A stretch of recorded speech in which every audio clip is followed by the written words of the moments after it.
Hi, and thank you for tuning in to what will be a short presentation of the paper that won the award for Best Article in the Nordic Journal of Criminology back in 2019. I was originally invited to present this paper at last year's NSFK research seminar in Halden. But as this seminar was canceled due to the ongoing pandemic, I was invited to present it as part of this year's online seminar instead. And just because this mentioned pandemic means that we can still not meet in person, just a short introduction of myself. Um, my name is Synøve N Andersen.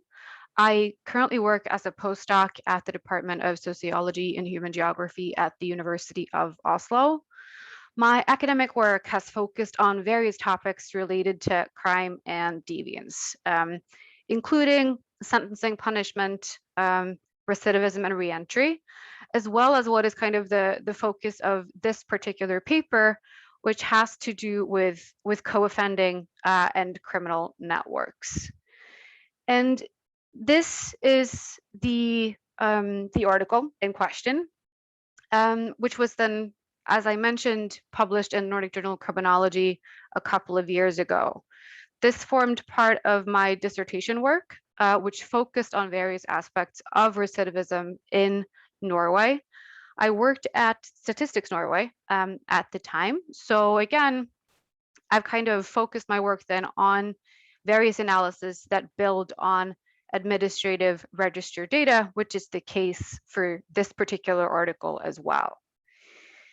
And the main motivation for getting into this topic was what I perceived to be kind of a mismatch, if you will, between the focus given to crime, broadly speaking, as like a social and a group phenomenon in criminological theory, and the attention given to these social aspects of offending in empirical work.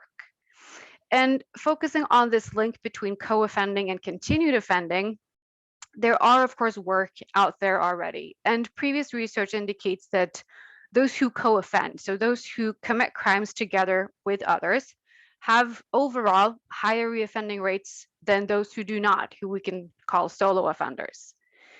And a challenge with a lot of previous work is that they tend to have a quite limited focus. They use rather small sample sizes, often of young offenders, focus only on violent crime in particular, but like specific crime types.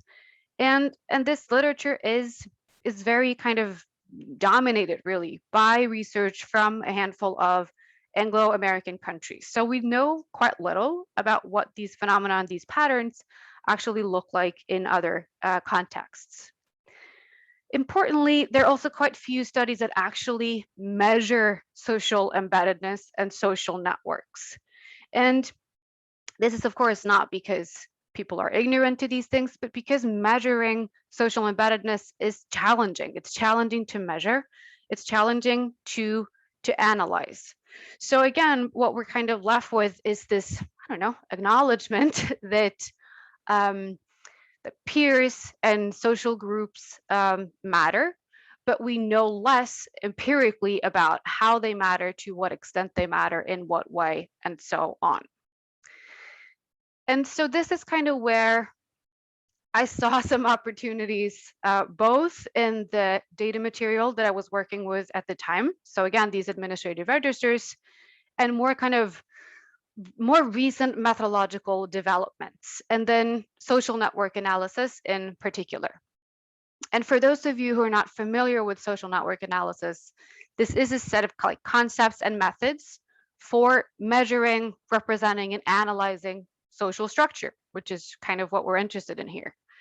And this is a framework is based on graph theory, so we borrow it from mathematics. But the methods have become increasingly common in the social sciences as well over the past years. And what we tend to focus on then is what we would call a social network. So this is a structure that is, like very simply put, composed of a set of actors, typically people, and relationships or ties between these people. They can be formed in many different ways. And what is so interesting is that administrative registers, they include a lot of data on both actors, again, people, and relationships between them. Could be family ties, could be neighborhood ties, could be colleagues. Again, many different ways that people can be connected together. But these data have rarely been used in this kind of social network analysis framework. For my work, both in this particular paper, but also a bit more broadly, has been on co-offending. So this is a form of a social action where people are tied together because they've done something together. And co-offending can be then defined as the commission of an offense by more than one person. So in one way or another, people get together and commit a crime together. And in a way, that's kind of the social tie between them. And for Norway, it's possible to gain information about this particular form of behavior or social action through police data on what is called criminal charges. And these are data that are derived from the end of a police investigation. So after the investigation is over, where one or more people have kind of gained the status of like the main suspect of an offense, but then before the case is like passed on in the system. And these data are available from 1992 onwards. And what is so useful about them is that they're structured in a specific way. So they're structured with like one record per punishable offense per person. So this is what is called offense participations, for those of you who are familiar with the term.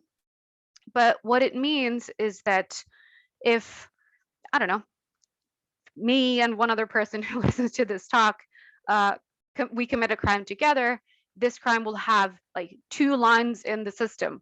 So we'll have information about each offender and the offender characteristics, and we'll have information about the offense and offense characteristics, and we'll also have information about the timing.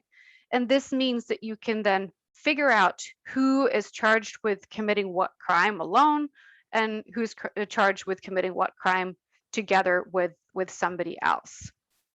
And it is also possible then to link data from this register to other administrative registers, for instance, the population registry or educational records and so on, using a unique personal identification number.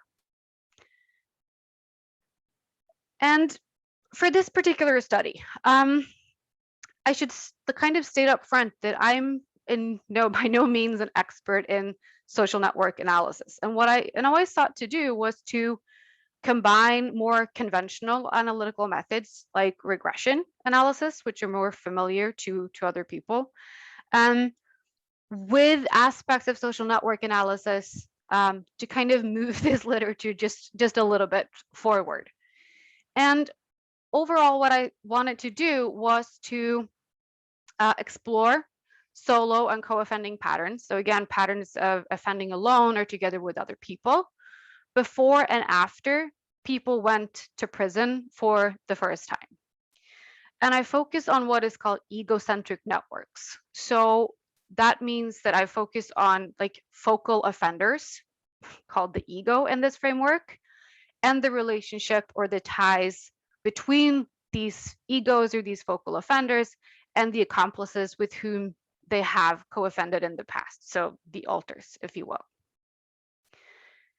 And I started out with 3 kind of main empirical questions. First, I was interested in exploring differences in reoffending between co-offenders and solo offenders. So those with and without a co-offending network at release. Secondly, I was interested in differences within the group of co-offenders, but then co-offenders embedded in different kinds of egocentric networks. And here there are a range of kind of network characteristics that are relevant to explore. I chose to focus on 2. One is so-called degree centrality. So basically the size of a person networks, the number of alters or accomplices to whom the ego or the focal offender is connected. And the second, so-called tie strength, which is then like the number of offenses a given pair of offenders have committed together. So again, comparing people who have maybe just done something with a person once to people who have repeatedly co-offended together over time.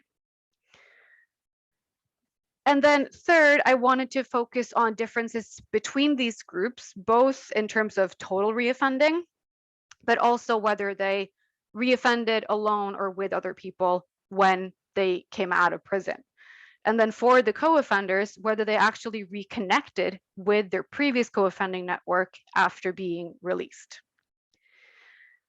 And to do this, I again rely on administrative registers. So I start off with a sample of individuals who are released from unconditional prison, so a prison sentence between 2001 and 2010, which gives me just over 22,000 people to start with.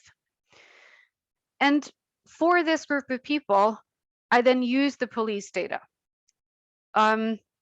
to figure out or to kind of create their co-offending network from 92 and up until the point when they are released, to then figure out like how many have they co-offended with up until that point. Then I combine that data set with the police data again to figure out whether they are charged with new offenses that are committed between 1 and 3 years after they are released. And again, here I'm interested both in total reoffending rates, but also the extent to which they reoffend alone or together with others. And this data set then forms the basis of a set of linear probability models to estimate recidivism rates.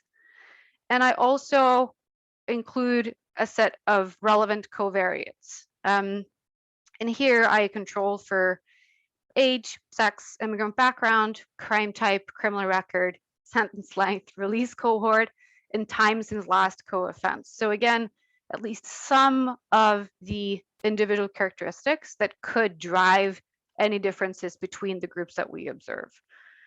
At the same time, I do want to stress that the analysis is it's exploratory and it's purely descriptive without any causal ambitions. So starting first with just some overall information about co-offending in this group of people who are released from prison for the first time. So just in terms of prevalence, the data show that just over half have co-offended at least once before they are released from prison. So just over half, like basically they have a co-offending network.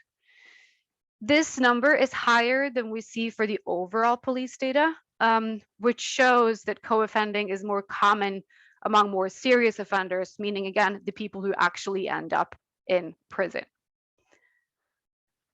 Looking at the co-offenders more specifically, we see that the majority are only connected to one other person.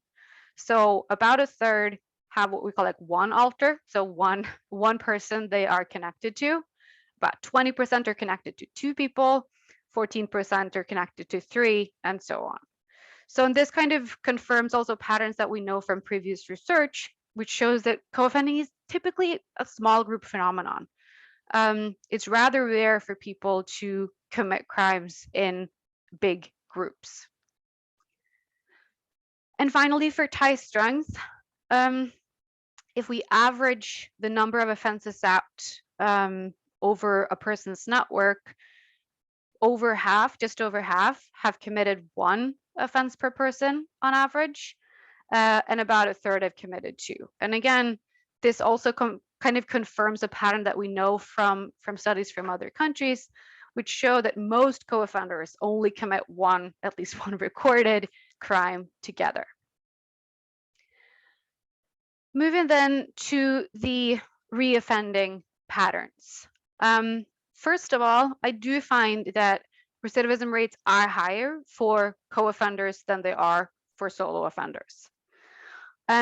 These differences are the most substantial. They're bigger for the tendency to reoffend with somebody else after release as well. And this kind of supports the notion that there are some stable between individual differences in individuals' like preference to offend together versus offending alone. People tend to kind of some mix, but the majority also tend to choose more kind of like one way of offending. And these differences between groups are reduced after the covariates are added to the model, but they do persist. So again, while no causal conclusions can be drawn, it's important to stress that these results at least do not support like pure selection-based explanations for differences between groups. And these are in many ways what a referee referred to as hardly mind-boggling results, because we do kind of know a lot of these things from previous analysis. At the same time, I personally find them to be important because they in a way confirm common co-offending, reoffending patterns, also outside of the Anglo-American context that dominates the literature. Looking closer at the co-offenders. So again, the people who had at least one co-offender at the time of release, and then we see kind of what happened to them afterwards. And here, I do find a positive association between both degree centrality in recidivism and tie strength and recidivism, which again like suggests that people in bigger and more tightly knit kind of networks have higher recidivism rates than those with smaller networks or those with in networks where they've only kind of committed one crime together. What is interesting is that here adding covariates explains more. So it seems that selection is more important when accounting for differences between co-offenders in various co-offending networks than it is for differences between co-offenders and solo offenders. And another interesting result from this analysis is that I find a consistent positive association between time spent in prison and the likelihood that people commit a new crime with other people after they are released. And again, this is irrespective of their previous criminal experience and the characteristics of their co-offending network. And this kind of highlights prisons as potential arenas for recruiting new suitable co-offenders. In this data set, there was no information about prisons and who's kind of spent time in what prison together. So it's not possible for me to explore this further. There are some analyses on this out there, some from Sweden, but to the best of my knowledge, nobody has really looked at this in the Norwegian context. So this, I don't know, kind of ends as a bit of an open-ended question. A kind of surprising finding as well, which has caused me a lot of headache, was that I found that not a single person in this sample reoffended with a previous accomplice after they were released. So nobody kind of reconnected with an accomplice from before they went to prison. And at first I thought this was just, I don't know, some bug in my code and I had done something wrong. But after debugging and asking for a lot of help, I realized and came to accept that this is actually just the way that the data, that this is the story that the data tell. And of course, there are many different reasons why this could be the case. One interpretation, which might be, I don't know, the most optimistic, is that this has to do with the impact of incarceration on the nature of co-offending networks. So it could be that going to prison basically knifed people off from the networks that they had before they went to prison. It could also, of course, be that it wasn't really possible for them to reconnect with anybody because their previous accomplices were incarcerated themselves. So we might be observing an incapacitation effect. It could also be that this had to do with the nature of co-offending behavior. It could be that repeated co-offending, which again, we do see it in the data set, just not when the data are used in this particular way, that it happens earlier or later in the criminal career than what we capture when the analysis is set up the way that it is here. It's also possible, of course, that like previous co-offending behavior has increased criminal capital and criminal success, which basically means that people have a lower chance of being caught together again afterwards. And finally, it is also possible that this is really driven by the data material and the way that the analysis is set up. It's important to recognize that these are crimes that people are caught for. And in that sense, registered co-offending may as well be indicative of failed criminal collaborations that you might not want to keep if you seek to kind of maximize your criminal success. And it is, of course, hard to kind of figure out what exactly is going on. Based on previous work and some descriptive analysis from these data, it's possible that this is primarily driven, again, with the aspects of like the nature of co-offending, which means that repeat co-offending is more common in earlier parts of the criminal career, and that, again, this kind of learning opportunities and the importance of criminal capital and success might be driving this particular pattern. To summarize, this study confirms several well-known aspects of co-offending and reoffending that we've seen in previous studies. They show that reoffending rates are higher among co-offenders than solo offenders. The co-offending is typically a small group phenomenon, and the co-offenders tend to not really reuse their accomplices all that often. It also shows that network characteristics are important correlates of reoffending, and I believe that they should probably receive more attention and be taken more seriously in later analysis of reoffending behavior. Selection is arguably important, but it does not explain everything. The analysis also suggests that going to prison might present a serious threat to the longevity of existing co-offending ties, and potentially also serve as an arena for establishing new ones. So focusing more on what happens to people's criminal networks before and after going to prison is a topic that I believe is should get much more attention in previous work. Sorry, in later work.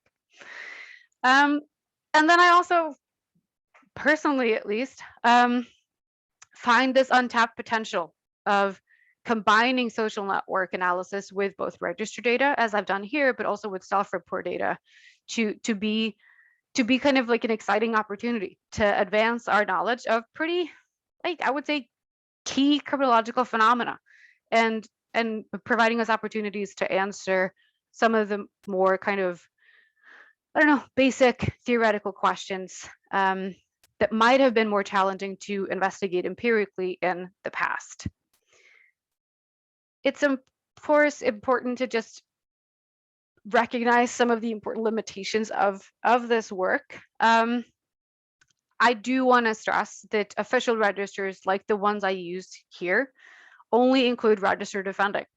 So the prevalence of both co-offending and reoffending remains unknown to us.